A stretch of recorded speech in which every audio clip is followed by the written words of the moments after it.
Napakaswerteng araw po muli sa inyo lahat, mga kapatid at ka-save like-minded.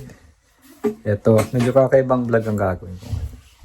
Lalabas muna ako, baka kung mag-share sa inyo. Ha? Nalaro ka ang GTA? Yes. No. Pwede naman. Please, I'm playing April. No. I just want to know today. Can I play the April, please? O sige, siset ko muna kung gusto mo. Laro ka muna dito. So ito, gusto niyo daw maglaro ng GTA. Pinapalaro ng GTA, ano? Hello, B! Laki-laki na ng anak ko. Sabo! Ayusin ko muna. So, ito papakita ko sa inyo. Ngayon din kasi ako maglaro talaga ng game. Meron po akong sinasabing Steam account. At ito siya. Yan. Marami kasi mga pinagbibili na game dito eh. Yan, ito lahat ng mga games ko. Hindi naman nalalaro. Pero ang lalaroin nyo daw ay ito. Yung GTA. Yan. At yun o, palong-palo, maglalaro na ng soccer si Toto. Yan. Dito ka lang, B. Laro ka lang ito, B. Yeah. I play Sige. later. Maglalaro ka naman. Lagi ka naman maglalaro na. Palaroin mo muna si ate mo. Okay.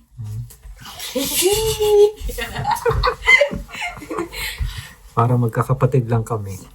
Ayan o. Lalaki na nila. Laki nyo na, no? Tignan nyo. Mm.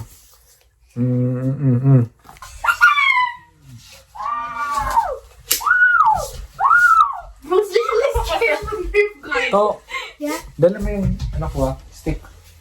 Ate, stick. This is my Ah, stick. yan. Ate, shoot me in the back. Tara to, alas na tayo. Okay na to. Wait, shoot me in the back. Nagkakapal ka na dito, ha? How do I shoot? Like this? Sakit yan. It doesn't hurt, bro. See, Hi guys, do you know I'm going to Down Caesar concert in 1.5 weeks? I'm taking Kailan yan? August ano? goodings, not goodings, August 3. not goodings, not goodings, not goodings. Anong goodings? Not good, wala. Not good, it says not good. Okay. But not good. Yeah, not good. Buksan mo lang YouTube yan, oh. Yeah. Tapos, yun na. Okay, bye, Toto, guys. paano toto? A guy. Dala mo yung bag to. Prince. Oh, It was recorded. She did not. No, I didn't. I said it like this. Teka. Hey, go away. Here, I'm gonna play now. Saan yung tubig mo? Downstairs. Bit-bit. Can you Lagay mo hold dyan. Dad, please? Hmm? Can you call Dad? Ano? Can you hold Dad, please? Hold bag? Sabi ko ikaw magbibit-bit. Ikaw tara ni. Tara. Magsasoccer kami. Matagal na kami hindi naglalaro. So, sige, pagbigyan. I-allow ang everything. Tanggalin ng sense of disapproval. Oh, ang tubig ka kagad. Astig. Ang buhay nga naman. Ang buhay, lagi maswerte. Wait lang. Pag ako hawakan ko ball. Huwag ka mag-agaan ng bag mo. Pawaki mo pa sa akin. Okay, let's go. Let's go.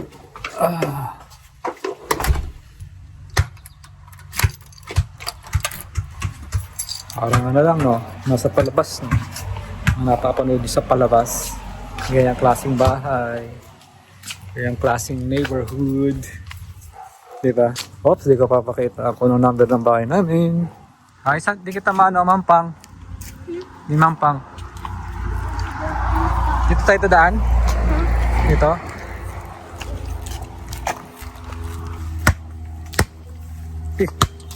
Kumakan sa mukha to. Huh? Kumakan sa mukha. So this morning, mga 8 o'clock, natapos na kami ng 11 o'clock ng mastermind meeting sharing namin sa level 3. At after nito, nakapangako kasi ako. Nagsabi na magsasoccer kami, kaya pagbibigyan ko muna. Yan, no? Kung titignan nyo dito kami, neighborhood. Ito mga nakikita nyo ngayon sa akin, sa paligid namin ay pawang, parang yan lang din ang napapanood ko dati sa mga palabas. No. Pero pag nandito ka na, sabi mo, nabubuhay na ako sa dati kong mga pinapanood lang. Ngayon, totoo na siya. So, itong video na itong purpose ay para makita nyo rin yung ibang glimpse. Sabi natin iba mga bagay na ginagawa ko na hindi ko normally pinapakita sa iba. Nung ano talaga ako, nakikita nyo lagi puro tungkol sa spirituality, diba? Ano ba yung ginagawa ko kapag wala ako ngayon doon? O hindi yung ginagawa ko. Ang oras na ngayon, almost 11, magti-12 na. So dito, mataas ang araw. And laro muna kami ng soccer. Hindi ko lang kung hanggang saan naabutin ng stamina ko sa takbo-takbo na to. Hindi ko lang kung kaya pa. Kaya naman sa kaya. Tawid tayo doon. Sige. Dati ganyan din ako. Ngayon kabata pa. No? Pero ngayon iba na. Dito na tayo sa punta na natin itong edad. So ito na. Para sa mga nanonood dito, nung nag-umpisa pa lang ako, nasa Pilipinas pa lang kami, ang ginagawa ko palagi ay, Panginoon salamat, nandito na ako sa Canada. Kahit wala pa ako sa Canada, sinasabi ko na, ini-imagine ko nandito na ako sa Canada. Ito nakikita nyo ngayon nandito. Yan yung mga ini-imagine ko noon. At yan nga, nagkatotoo na, nangyari na yung reality. Kasi the more na pinasalamatan mo in advance, yung mga hinahangad mo, ibig sabihin, ina-acknowledge mo na nandyan na siya. Kasi bago ka talaga humiling o bago ibigay sa yung mga bagay na gusto mo, automatic binibigay na talaga. At bago mo pang i-ask binigay na talaga sa'yo. Yan, dito tayo sa field. Soccer field. O, tara, umpisahan na. Net. Ba't ganito yung net? Anyway. Ang magandang tubig. Magbit kasi sa tiyan yan pag uminom ka ng tubig. Papalit na sapatos. Walang palo. Yan. Iba kasi pag nag-soccer ka, tapos yan talagang sapatos mo, kapit na kapit. Kesa sa sapatos na ganito lang. Good luck sa akin. Tignan natin. Meron na siyang mga advantage talaga sa sarili niya. Ito. Yan, tignan natin kung anong mangyayari dito sa gagawin namin to.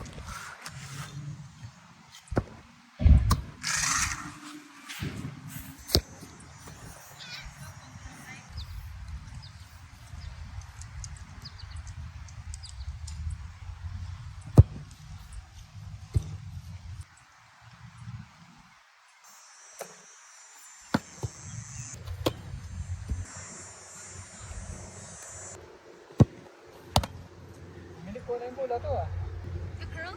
Oo. Practice yun.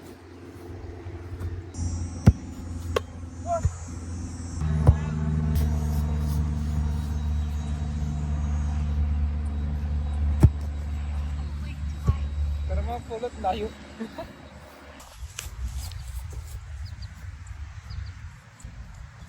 Wala may bola.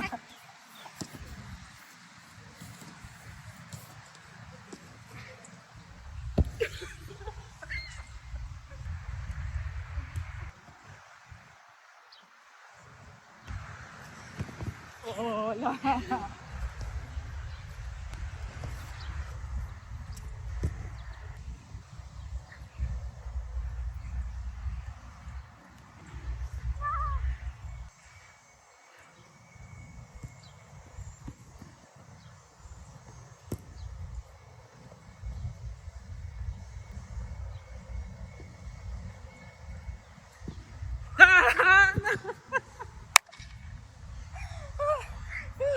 Namig ko sa sauto for the first time in my life. Namig ko sa sauto for the first time.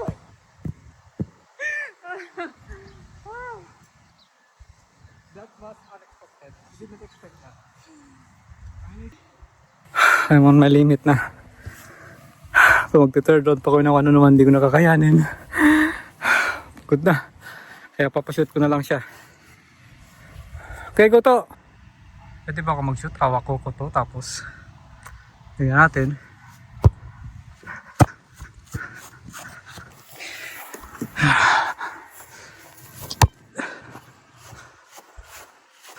Sakit pa ah.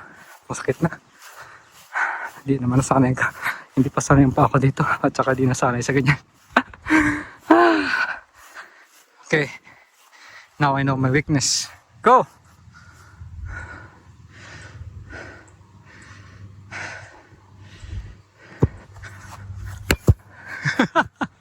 Sakit. Salamat. Napagod din siya.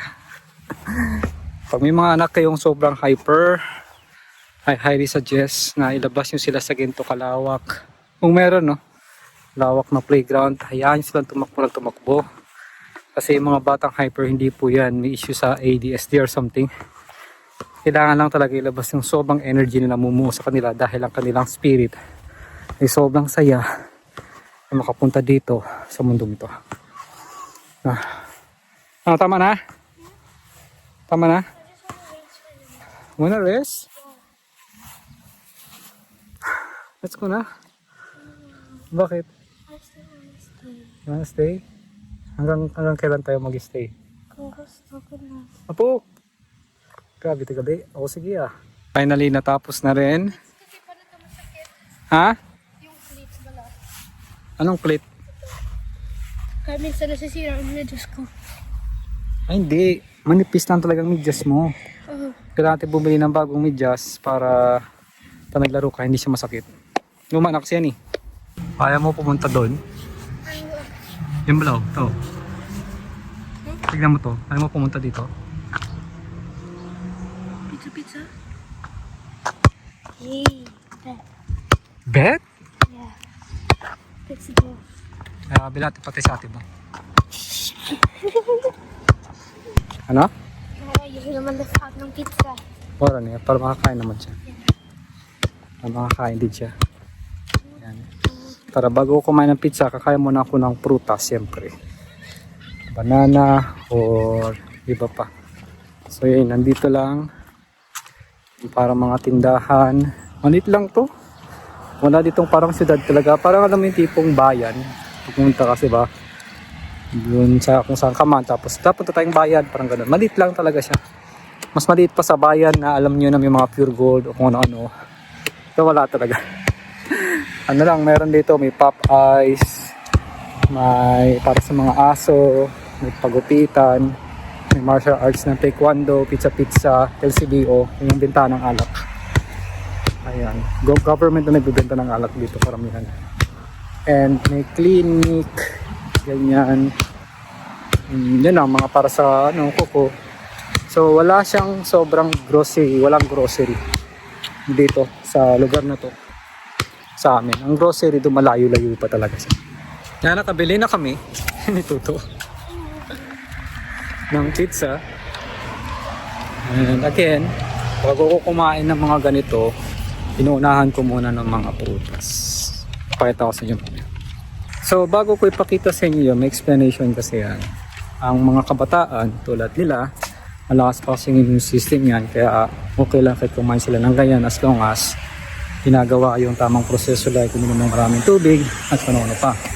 Sa akin naman, since 30 plus na tayo, o kasi naman 30 plus inyo dyan, humina na kasi metabolism natin, so hindi na ganoon kalakas. And syempre, yung resistensya natin sa mga chemicals na pinapapasok sa ating katawan, kaya kung hanggat maaari, uunahan mo muna ng prutas at tubig para magkaroon ka ng protection sa katawan mo bago ka kumain ng mga ganito. No? Hindi porket ikaw ay tumatanda na, ang kasabihan ko daw kasi, mas lalo mo dodomihan yung kakainin mo. Hindi po. Alam mo na dapat konti yung kakainin mo kasi mahina na nga yung metabolism natin. Yung pangtunaw ba? Okay, nandito na tayo sa bahay. At ang una ko munang kakainin na ito. Banana. Or bago pala ako kumain, tutubig pala muna. Gano'n ba kadaming tubig ininom ko. Ito siya.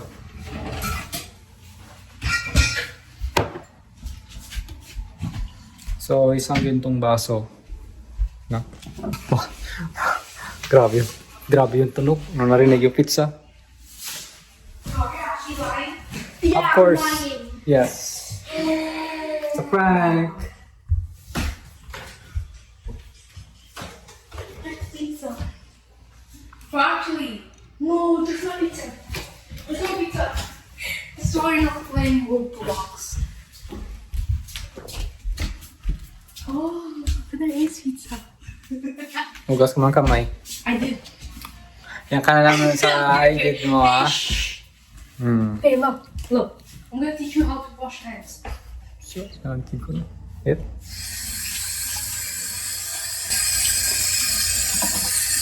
Napilaki mo na din, oh.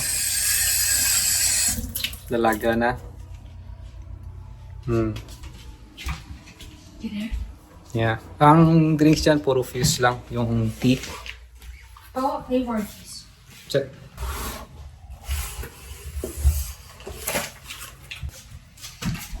Hey! What? Hugas ka ng kamay. Friends. So yun, anong oras na ba? 1:22? It's 1:22. Kanina pagkagising ko hanggang ngayon, wala pang ngayon na tubig. Tsaka makain. Hanggang sa naglaro kami. Wala pang kinain, wala pang tubig. Ngayon pala ako ng tubig at ngayon pala din ako kakain. And bago ko kumain ng ginto, kakain muna ako nga ng prutas. Diba? Inom na akong tubig, tapos inom ako ng prutas. Ay, kakain ako ng prutas. Okay, baby. Ayan. Nagsabon ka ba, Toto? Nagsabon ka? I'm not lying. Dami na kami ano? Wala sabon.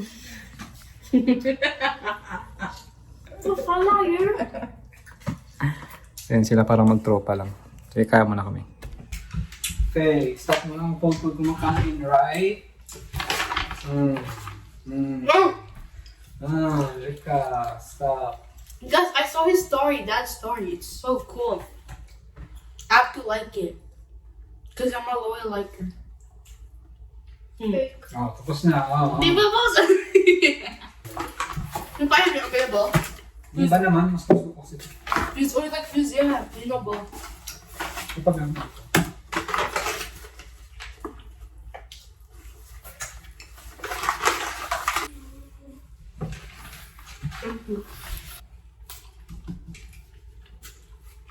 Ayan, hindi mo kaya buksan? No, it's stuck. No, she will. Huh? I said on. Naglalaro ka pa. Patapos na ako. I don't know how to take it on. Take it on? You don't know how to take it on? Take it off. Ano yung same flavor? Ito ba? You're both colored.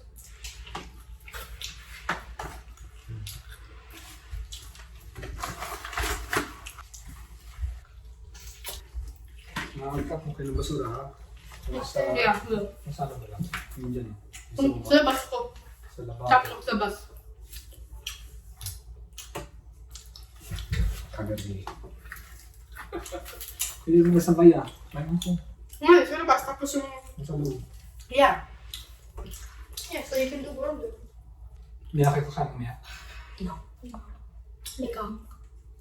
So I have to shower, bro. Dali ka, yung kanan naman, ha? No, after the top one, I'm gonna shower. Tapon muna. Prince, stop, bro. Actually slip. Wait pa, I'm gonna put my pizza somewhere. Oo, dali. Pati sa'yo, dali ka. Pati yung sa'yo. Look, this is my special pizza.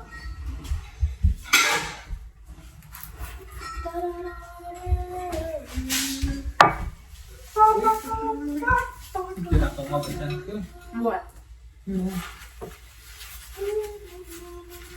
And I don't want it cold. Air fry ko na lang ito mamaya. No? Malinis mong air fry? Yeah? Pag madumi yan, yung air fry mo, madumi din na. Wow, ito na. Hindi. Pero kanina to. Ito. At ano? Ito, magtapon na tayo. Okay, please. Ito po. Thank you. Wait lang talaga mo sa taas. That's Tapon this na lang mine to. na.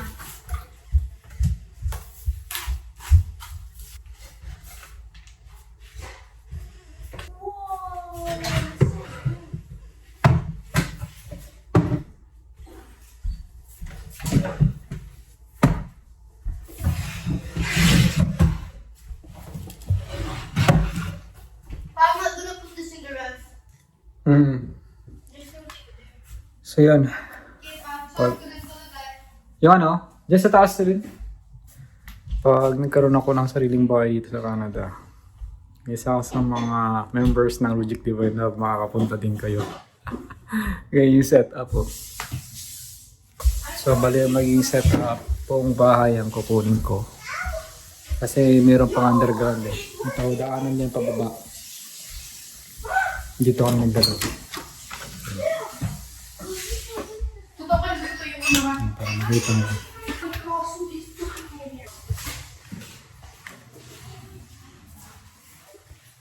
Yan.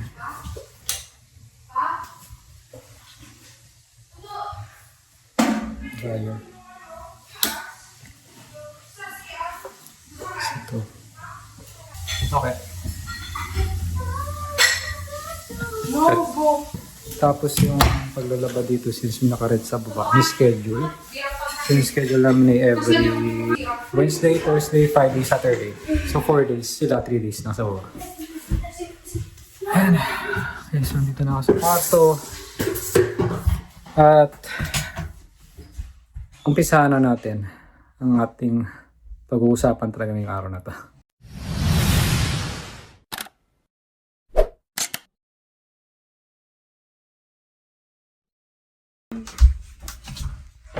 Ooh.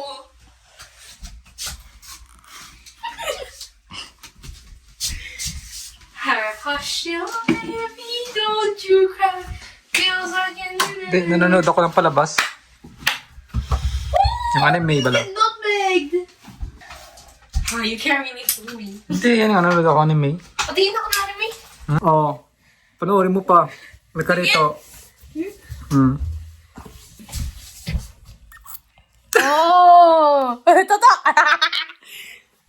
Dari ka, yung daliri mo nakita. Saan mo nakita? Naramdaman, ikaw ha, yung daliri mo ha.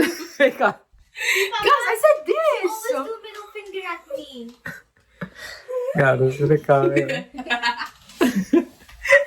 At ito mga kapatid, maswerteng araw pong muli sa inyong lahat. At ako ay lubos na nagpapasalamat kasi nandito muli kayo upang pakinggan at manood dito sa mga content na ginagawa ko tungkol nga sa Jesus My Autobiography. At ang dami ko na paliwanag na nakaraan nung nag-live ako. Baka nagtataka kayo bakit parang wala dito sa video ko yung sunod na episode. Dahil po yung isa nito ay ginawa ko pong live. Mahaba po marami po akong napaliwanag doon. Ang dami talaga. At halos sinabot ng 2 oras pala yung live na yun. Dito sa YouTube channel ko. So, ano bang pag-uusapan natin ngayon? At anong topic na ba? Ano, tignan natin. Anyway, para sa mga bago nanonood, I just want to say na maraming salamat kung nandito kayo. At kung bago pa lang kayo dito, at upang mas makarelate kayo sa mga ipapaliwanag ko, mas maigi po na bumalik tayo sa pinakauna. Pagkatapos yung mapanood to, magandang panoorin nyo muli yung una para ma-refresh or maintindihan nyo kung bakit ganito na yung mga sinasabi ko dito. At makita nyo kung ano bang ginagawa ko nung nag-uumpisa pa lang ako dito sa Jesus My Autobiography. Okay? So ito po siya. Titignan nyo, no? Marami akong mani dito. Puro mani. Yan din ang kinakain ko halos like kagabi. Hindi na ako nag-dinner. Ang kinain ko lang talaga ay banana tsaka peanuts. Yan lang. Then tubig. Okay na ako. Kanina nakita nyo ako ng pinagkakain ko, no? Hindi yan ganyan. Parang once in a blue moon lang nangyayari yan. Ang common talaga sa akin ay more on gulay, prutas ang kinakain ko. But hindi yan ang pag-uusapan natin. Pag-uusapan niya natin ay yung tungkol sa Jesus, My Autobiography. At ito siya, itong librong to. Ito. Okay? So yan. Ang topic po ay tungkol na sa private versus public life.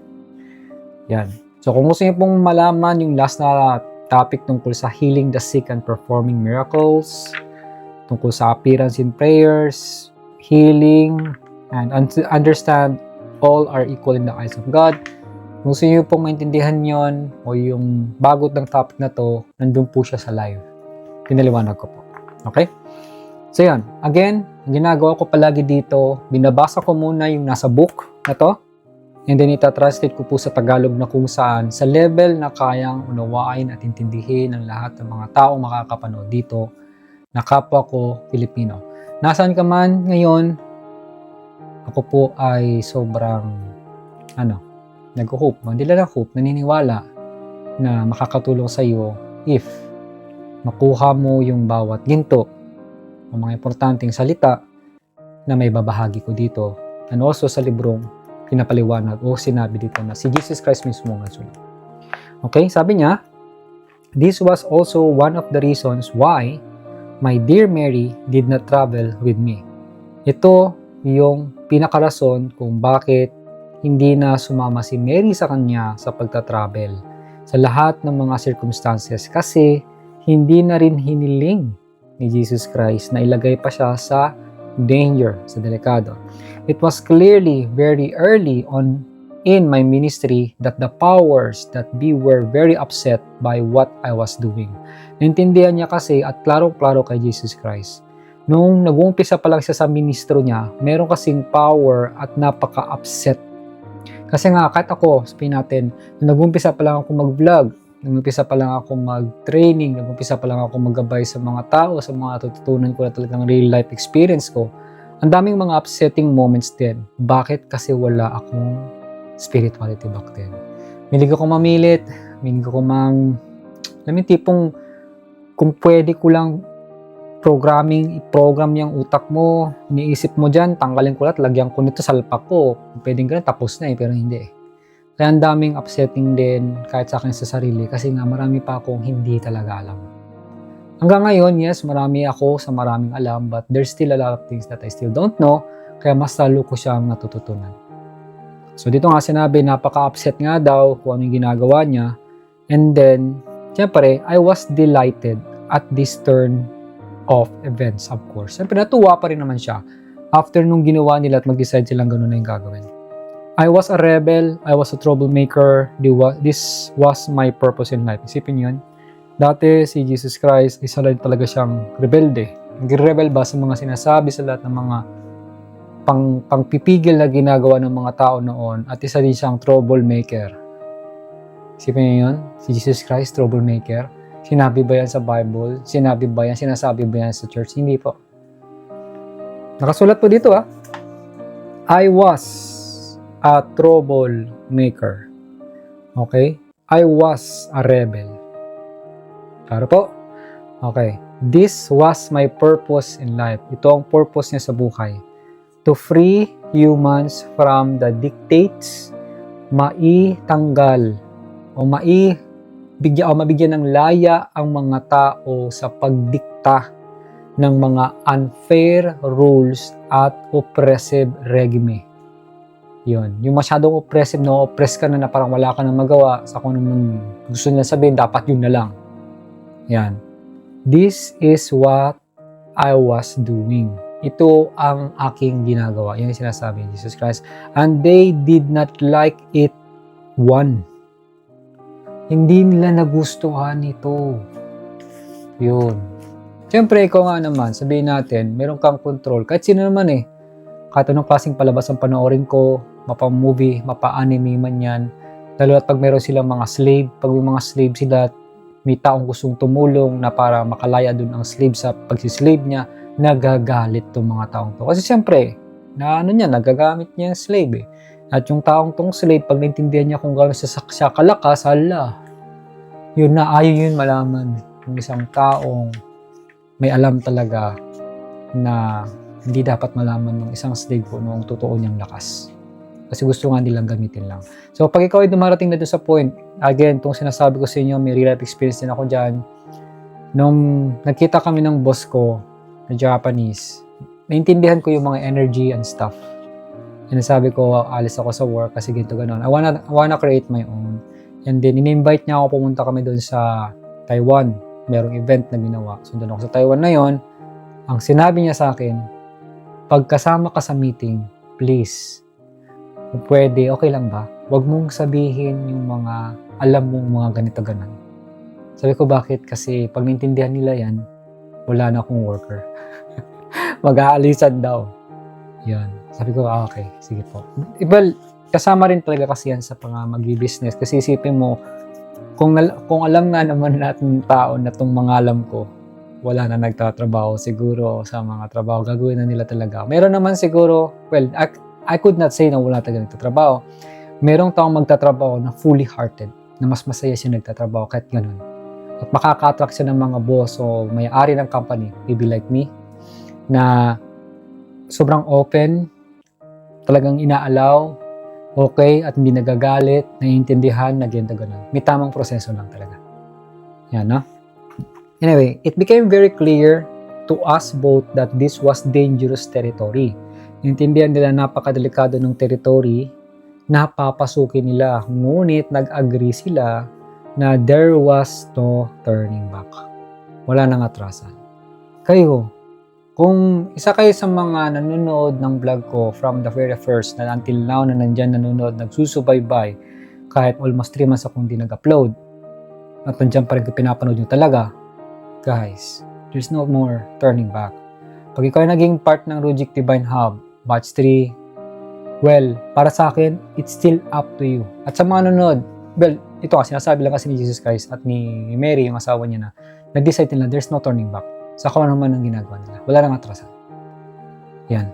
Ito yung sinasabing character.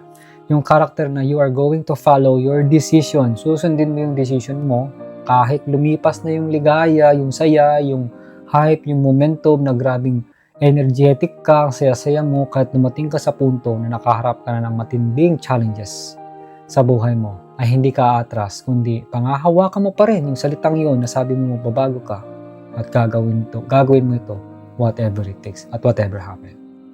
Klaro po? May natututunan po ba tayo? Baka nakakalimutan nyo, ha? Like naman tayo dyan.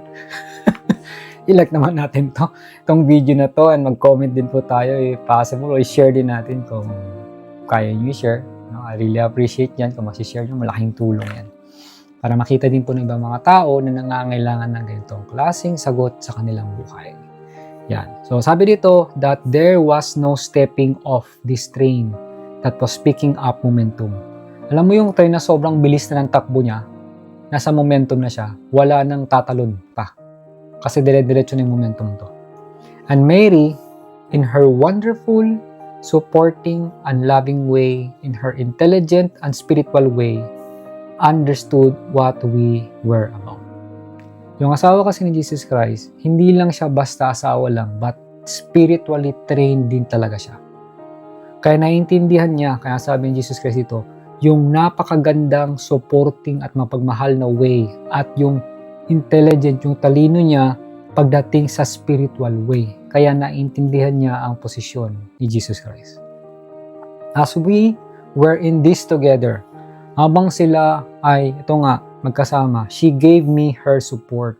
Binigyan niya ng suporta at hinihiling niya rin na wishing me well. May yung talagang inihiling niya talaga, pinagdasal niya maging mabuti ka, maayos ang lahat sa'yo, ganyan, sa journey at sa paglalakbay na gagawin niya. And then, umuwi naman siya palagi. Ito, sabi niya, this is not written in your Bible. Ito po nakasulat yan dito. This is not written in your Bible. Yan po. Okay? It was not apparent. Hindi daw naisulat doon o nakalagay because I did not wish it to be apparent. Dahil hindi niya hinangad noon maging nandoon ng masaad. I did not wish Mary. Hindi po nasaad sa libro si Mary na ma-involve sa prosesong ito. I did not want her to be put in danger or at risk in any way. Hindi niya ring hinangad na malagay sa delikado o magkaroon ng risk yung buhay ni Mary nung time na yon when I was out, kapag wala siya sa bahay nila. Isipin mo yun, iba sinasabi, humayo ka at magpakarami, pero una nga, ginawa niya dyan lang sa village nila. Pero nakita niya nga yung danger at na-stress nga, nakunan pa si Mary. Nag-decide si Jesus Christ na gagawin niya to sa ibang lugar at malayo, hindi sa kanila. Yan. And then, hindi niya na sinama para maging safe si Mary. So, siya na lang mag-isa ang gumawa nito. Isipin niyo yung panahon na yun, sobrang delikado yun. Punong-puno ng opresyon. Wala kang magagawa. Kasi puro mga kawal, may mga sword, whatever. Siguro may mga lalatiguhin ka. Tak. Baka latiguhin ka ng mga taong ito. Ano, no? Yan. So, speaking and teaching in this way, I did not mention my wife.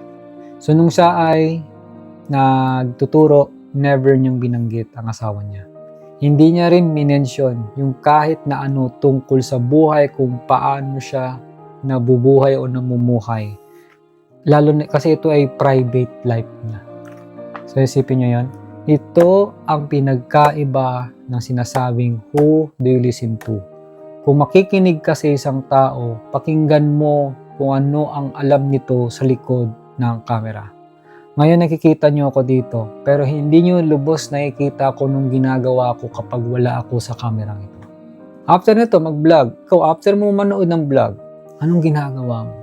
Anong iniisip mo? Anong nakikita mo? Anong naririnig mo? Ganun po yun eh. Kapag ikaw ay nasa work, anong ginagawa mo? Anong iniisip mo? Anong nararamdaman mo? Yun siya. Nasa may mga kanya-kanya tayong private life na hindi mo rin may share kasi gusto mong i-private, kasi the more na private ka, sa private lugar ka, nagagawang makakonect lalo sa source. Yan. Kaya mas prefer ko at mas pinipili kong maging solo, lalo pa nagbablog ako kasi mas nandyan sila ngayon. Hindi ko man nakikita, nandito ngayon si Jesus Christ. Ginagabayan ako at tinutulungan ako para makapagpaliwanag sa inyo ng explanation tungkol dito sa story niya sa Jesus My Autobiography. At nandyan din siya sa inyo ngayon. Kapag nanonood ka dito, matik nandyan din yan. Nakatayo kung saan man dyan, tinitignan ka, inoobserbahan at sabay yung pinapanood ang video ito. Okay. I was very fortunate at that time. Kumbaga napakaganda talaga nung panahon na yon, parang sinuwerte talaga siya. It was a different time than you are living. Iba na kasi ang panahon at oras na kung saan tayo nakatira ngayon. This is not what humans can do at this time. Ito yung hindi kayang gawin ng mga tao dati. O natin ngayon, no? Iba kasing hindi nila magawa sa nagagawa natin ngayon. Your life is public if you go into the public realm. But in that time and place, if you kept your mouth shut, nobody knew what was going on at home. Yun, oo nga naman. Sa panahon kasi ngayon, kahit maraming taong pribado, nalalaman kasi nag-upload ng mga kung ano sa YouTube. Tulad ng ginawa ko, di ba? Hindi niya naman alam na nagagano pala siya, spiritual, tapos kakain ng pizza. Di ba? Akala ko bawal yun. Akala ko ganito. Ganito sa yun. Pinakita ko sa inyo, kumain muna ako ng prutas, mayroon akong tubig. Kung ano man ang ginawa ko, hindi, at saka pag nag-uumpisa pa lang kayo sa spiritual, it's going to be very hard to do it right away kung anong ginagawa ko kasi mapuputol.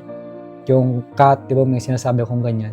Pero ito ay sobrang once in a blue moon, and also, nalaman ko rin kasi naman yung pinaka-technique para hindi ka maapektuhan ng mga kung anong kinakain mo.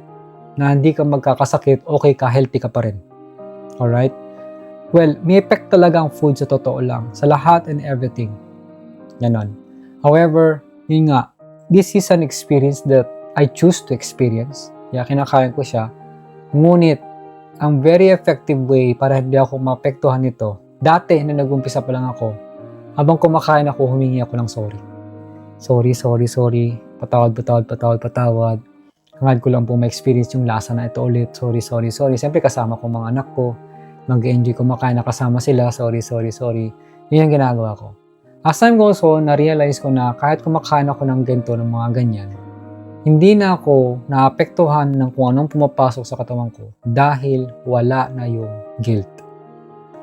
Pag ikaw ay nag-spiritual, may training ka, nag-exercise ka, tapos kumain ka ng something, tapos nakakaramdam ka ng guilt, sorry. Bumababa yung pak. Nandito ka na biglang pak. Lowest to the lowest energy yung nararamdaman mo. And that is guilt. Pag meron kang guilt, hindi talaga okay. Sa kahit anong bagay, hanggat meron kang guilt, hindi talaga okay. Kahit anong gawin natin, matik ka nung positive mo. Pag nagka-guilt ka, pak, talagang pak. Baba ka talaga. Matindi ang guilt. To the lowest energy yan, yung guilt.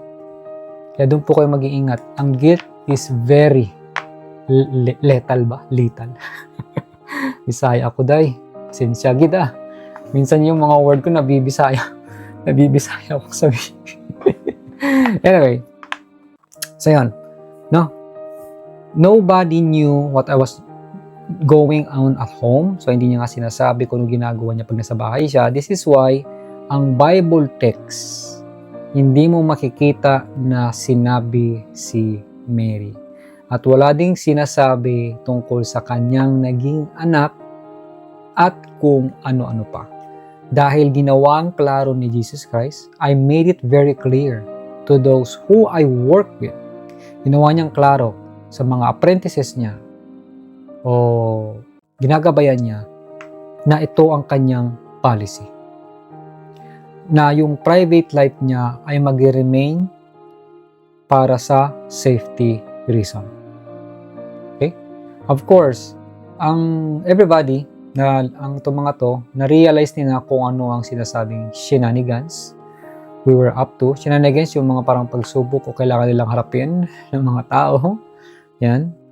Rattling the structures of oppression. Kasi sasalubungin nila ang mga oppressions na to na naglalaro sa panahon na yon. They knew that it was very important to me na iintindihan nila kung gaano ka-important kay Jesus Christ ang kanyang asawa at ang kanyang pamilya na maging safe at mailabas, kept out. Kumbaga may isang tabi, hindi makasama, kept out most of what was happening. Yan, kung ano man nangyari ay mailayo. This is why in your text, you do not see mention of this. At doon din, makikita natin kung kayo po ay isang masugid o talagang binasa ng husto ng wasto at matindi yung Bible, makikita nyo talaga na walang nakasulat tungkol kay Mary.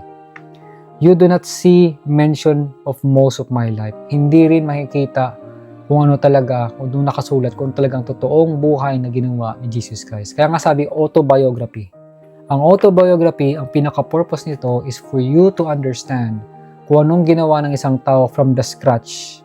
Hindi doon sa kapag say na sa stage lang o kapag nakikita mo lang siya. Ang autobiography is something behind the scene, behind the story of your success na sinasabi. Ganun po siya. Like me, I have so much behind the scene na ginawa na hindi ko na mapapakita sa inyo at ako lang makakapaliwanag. Pwede kayong gumawa ng book about me, pwede kayong magsulat ng kung anong story about me, but the real story, hindi nyo makukuha unless they ask me o ako mismong gumawa ng libro pagdating sa autobiography. Parang Rujic Lacerna autobiography. Ganyan. No? Kayo din, sa sarili nyo, ganun din. Hindi ko kayo makikilala ng husto at ng wasto kasi kayo mismo mas nakakaalam kung sino talaga kayo from the start. Simula nung bata kayo at hanggang sa umabot kayo sa ganyang edad na. Okay? You do not see mention of most of my life. Do not be surprised that there was aspect of my private life that were not documented. So wag na tayo ma-surprise, magulat na kung bakit hindi nakalagay yung aspeto ng kanyang pribadong buhay o dito naka-document. Point. Kailangan nating maintindihan na ang biblical text ay napakaliit na fragment o sabihin natin napakaliit na piece ng puzzle at sa totoo lang daw sila ay minute wisp of information. Wisp. No? Iilang minutong bagalan niyo yung sa asin yung gumaganon. Ginagano yung asin kasi ginaganyan ba? Isipin nyo, napaka-konting information lang compared sa kung ano talagang totoong nangyari sa buhay ni Jesus Christ. Okay? I was a human being. Siya ay isang tao na 24 hours a day, 7 days a week, 12 months a year, na sa naunawa natin ngayon, na marami siyang experiences, maraming relationships, maraming mga bagay na nangyari na hindi na-document. So, you have a book that you consider the Word of God. Diba nga, kinukonsider ng maraming tao na ang Biblia ay salita ng Diyos. Kinukonsider natin, no? Kinukonsider nila. Now, but it is not the Word of God. Yeah. No? Ito kasi yung challenge talaga. Meron pa rin kasi yung walang tama at mali. I am allowing everyone. I don't have a strong sense of righteousness na pilitin kayo na tama tong sinasabi ko. No? Wala din akong disagreement, hindi ko kayo pipigilan. Kung ayaw nyo maniwala, that's fine.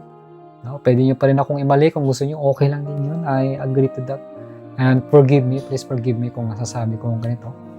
Na sinabi dito sa libro, no? Papakita ko na rin, na sabi nga, you have a book that you consider the Word of God. Merong book na kinukonsider natin bilang salita ng Diyos, di ba? But it is not the Word of God. So yung nakasulat dito, hindi siya salita ng Diyos. It is a fractured and incomplete text written by men trying to explain things they could not explain. Yun. Yun po. Nasa sa inyo na po. Kung maniniwala kayo hindi dito sa sinasabi ko, nasa inyo po yan. Okay? Again, itatagalugin ko po yung explanation. Ito po ay fractured.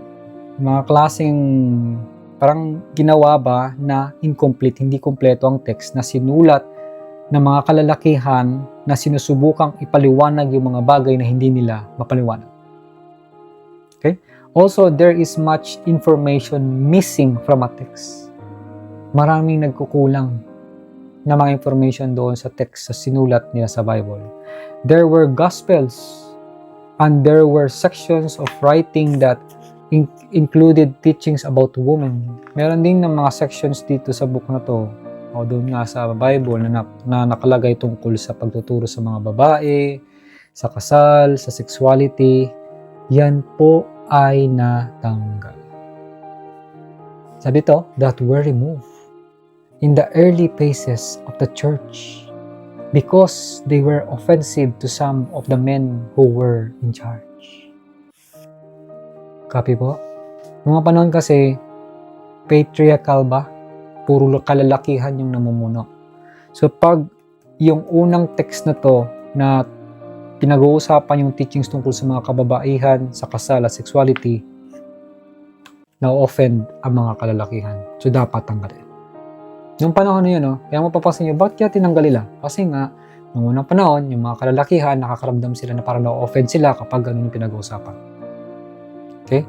It was clear after my disappearance. Ito po big point. Napakaklaro, umpisa nung nawala si Jesus Christ dito sa physical world kasi nag-transcend na siya into spirit. No? Church, physical world, that the church, na ang church was going to be a powerful thing. Okay? Magiging napaka-powerful ng church. You could motivate people very quickly with the miracles that I had worked and with the effect that I had on the populace. Kasi merong kakayahan, grabe yung power ni Jesus Christ na kaya mo mag-motivate ng tao ng bilis sa milagro na trabaho at epekto na mararanasan ng isang tao sa buong lugar. With the charisma with which I had affected people. Dahil sa charisma na pinakita ni Jesus Christ, kaya naapektuhan ang mga tao. This was the truth. Ito po ang katotohanan. There were beings very early. Merong mga tao noong mga unang panahon noon doon sa church, in the church, who were not enlightened. Kasi po, noong mga unang panahon, noong mga namumuno pa sa church, noong mga unang-una pa talaga, ay hindi po enlightened. Hindi sila awakened or enlightened talaga na bukas o nagliliwanag, who were not focused in love. Hindi sila nakafocus sa pagmamahal. Who were not focused on my teachings. Hindi rin sila nakafocus sa teachings ni Jesus Christ. Yan po yung mga unang-unang tao sa church. They were focused on what it could bring them. Nakafocus lang sila sa kung ano ang maibibigay nito sa kanila. Ano ang makukuha nila at bilang isang political animals. Kasama na rin sa politika. Galing, no? Galing. As beings in offices of authority, and it was used for this purpose. So, yun. Doon po ginamit ng church ang purpose nila na mag-focus sa kung anong makukuha nila bilang isang political, sa politika, and sa mga offices ng mga authority, and dun po nila ginamit yun. But I digress.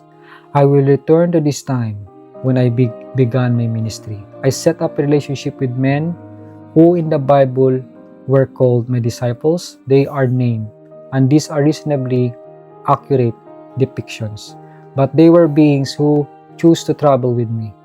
So ngayon, Bella digress, pumulik siya nga sa panahon na yon, umpisahan niya yung ministro niya, nag-set up siya ng mga relationship, bumuo siya ng mga kalalakihan na nababasa nga natin sa Biblia na sinasabing disipulo, disciples, yung 7 apostles, parang ganun, di ba? And then, reasonably accurate depiction. O may rason na kahit pa paano may accuracy doon, may tama doon. But, sila yung mga taong pumili na sumama kay Jesus Christ sa travel niya. Hindi po sila pinuwersa. Okay? Wala pong pamamwersa na ginawa si Jesus Christ, kundi sumunod sila. Kaya po yung ginagawa ko rin sa mga Logic Divine Hub members, hindi ko po sila pinupwersa. I always say it's up to them. Kasi ako sobrang fulfilled na ako sa teachings na ginawa ko sa kanila. Marami na ako natutunan, hindi lang sila natuto sa akin, but mas marami din ako natutunan sa nangyari. Sa nakita ko, kasi bawat taong ginagabayan ko, iba-iba yung uniqueness nila, iba-iba ang kanilang sinet up, ba't sila nandito sa mundong ito. Yan po siya, no? And they were interested in my teachings. Kasi interesado sila sa teachings, kaya sumunod sila kay Jesus Christ. And I began dividing my teachings between two particular realms. Doon na pala nag-umpisa yan. Inumpisahan na ni Jesus Christ na i-divide, hati-hatiin yung mga teachings niya sa dalawang realms. I was using my parables. Again, parables. Ibig sabihin, ginagamit niya yung mga salita. Gagawa ka ng another kwento para maintindihan ng tao. Like, nung nakarang araw, nung nag-TikTok live ako, mas lagi ako napapa-TikTok live para sa mga taong hindi pa aware. Siyempre, may iba naman po nanonood dito na hindi makapag-access sa TikTok. No, may mga bansa kasi na naka-close yun, hindi sila pwede manood doon. So, pasensya na po, hindi nyo napapanood yan, pero sa totoo lang napakarami kong na-engage ng mga tao doon. Maraming natututo sa mga paliwanag ko. So, pag ako nagpapaliwanag, gumagamit ako lagi ng parables. Yung parables na to, yung mga kwento na to, ay pasok din naman sa gusto kong ibahagi o hinahangad kong ibahagi sa lahat. Pero, in a level na madaling maintindihan ng maraming tao. Yun po yung ginagawa ko. Kaya dito sabi kay Jesus Christ, nagturo siya, dinivide niya sa dalawa.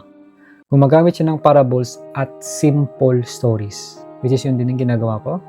For those beings who were uneducated. Para sa mga taong hindi po educated. Alam ko, marami sa inyo educated dito. Siya nanonood.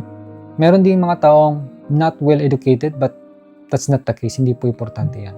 Kaya the way kung paano ako magsalita, kung hanggat maaari, dun sa level na to the lowest na madaling maintindihan, sabihin natin, hindi naman sa to the lowest, in a level na madaling maunawaan ng kahit sinong Pilipino, pag napakinggan nila, magigets nila. So kung meron kayong hindi nakikigets o maintindihan dito sa pinapaliwanag ko, pwede naman po kayong mag-comment, like kung ano man, para ma-expand ko, mapaliwanag ko sa mga next coming vlogs, depende, no, kung maalala ko, ganun. Kasi pag sa TikTok live, na-expand ko lagi lahat ng mga questions nila. Yung alam mo yung may sequence na nalalagyan ko ng sequence kung tinanong mo to, ito yung mangyari, bakit ganito yon? Kasi ganito yon. And after ng ganito yon, ito yung sunod na gagawin. And then ito kasi ginawa ko, tapos kaya ganun yung nangyari. So may ganun kasi akong way of explanation pag nagpapaliwanag, lalo na sa live. Lalo to may mga nag-ask ng question. Anyway, kailangan gumamit ng parables na simple story, lalo na sa mga taong hindi ganun ka-edukado. Kahit sa totoo lang, marami namang edukadong tao, pero marami din ang hindi maunawaan ang mga simple na salita na sinasabi kasi nga marami silang sense of righteousness na pag-aralan nila. Ito na pag-aralan ko, mali yan, talagang malakas yung sense of disagreement nila. Nagdi-disagree talaga sila. Talagang talk to my finger, talk to my hand, ganun. Or talk to my face, ganun na. Ginaganyan ka. Yan. Kasi ayaw nila makinig. Yun, strong sense of disagreement. Ayaw nila tanggapin kasi may strong sense of judgment din sila. Okay? So yun. Ngayon, yun nga, and who were visiting for a short time. So yung mga taong nagbivisit sa kanya na panandalian lang, so kailangan niya na paliwanag lang yung mga simple story. I did this partly so that they did not get in trouble within their own religions. So ginawa niya pala to ng pahati-hati lang para hindi sila magkaroon ng challenge o trouble pagdating sa kanilang sariling religions nila. Religions, no? Yan. And their own structure of culture. Pagdating na rin sa kanilang struktura ng kanilang kultura. I did not wish to disrupt people's lives. Hindi naman nga ni Jesus Christ na masira yung buhay o magkandaloko-loko yung buhay ng isang tao and cause them problems. I did not wish to instill in them some concept. Hindi niya rin hinangad na tumatak sa isang isip ng isang tao yung isang konsepto na makakatulong na matanggal ang kanilang suffering sa kanilang puso at sa kanilang isipan habang sila ay nabubuhay sa pang-araw-araw. And these were the stories that I fabricated. Ito yung story, kaya gumawa siya ng story na ginawa ni Jesus Christ. The parables that I talk about the people. Yan. So dito na po nagtatapos. Ang magiging next topic na po ay tungkol sa teaching the disciples how to heal others. Yan. Ganda na nito, no? Paano kaya tinuro ni Jesus Christ na makapagturo sa iba niyang disipulo? Yung disipulo niya, bakit kaya nakakapag-heal niya? Ano kaya mangyayari ito? No? So yun lang mga kapatid, dito na po nagtatapos yung video kong ito. Maraming salamat. Salamat po sa pagnood at umabot kayo dito sa pinaka main part na pinapaliwanag ko. Kung di nyo namamalayan, umabot na ng 30 minutes to. Yung paliwanag ko. Dito sa isang topic lang. Again, salamat. Nararamdaman ko ulit dito.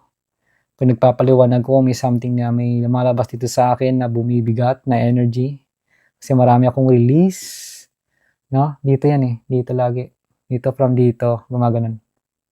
Yan. So maraming salamat again sa inyong lahat. I-edit ko pang video na to. Hindi na ako nag-live. Kasi may ginawa akong ibang information sa vlog na ginawa ko. May vlog na sarili. Nakita niyo mga anak ko. Pinagagawa namin. Plus ito. So yun lang mga kapatid. Mga kasim like-minded apprentices at sa mga bagong nanonood. Maraming salamat. Ingat po kayo palagi. God bless us all wherever we are. Thank you po. Thank you.